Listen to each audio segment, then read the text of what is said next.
আসসালামু আলাইকুম। কি অবস্থা? সবাই কেমন আছেন? আলহামদুলিল্লাহ আমি ভালো আছি। তো এটা ছিল আজকে দুপুরের আয়োজন আলুর ভর্তা আর ডিম ভুনা। এই খাবারটা খালামণি পাঠিয়েছে। অনেকগুলো খাবার পাঠিয়েছে। ভর্তা তারপরে এই যে ডালও ছিল। ডালটা টমেটো আর ধনিয়া পাতা দিয়ে রান্না করা হয়েছে। মসুর ডালের মধ্যে টমেটো দিয়ে রান্না করলে খেতে কিন্তু দারুণ মজা লাগে। আর সাথে তো আলুর ভর্তা।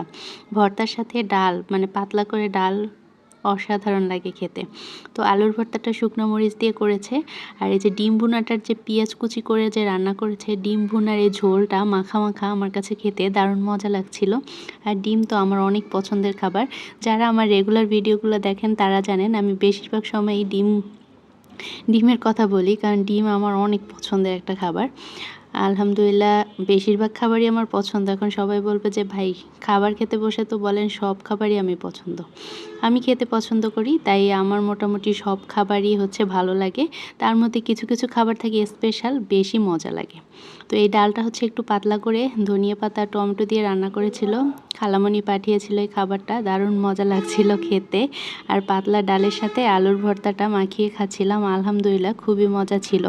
আর ডিমটা ভুনার ঝোলটা নিয়ে ডালের মধ্যে মাখাচ্ছিলাম। কী যে সাউন্ড আসতেছে বাইরে থেকে, যাই হোক আপনারা সাউন্ডটা অ্যাভয়েড করবেন। যখনই ভয়েস দিতে যাই তখনই কেন যেন চারপাশ থেকে এত আওয়াজ আসে, কখন যে ভয়েস দিব টাইমই খুঁজে পাই না।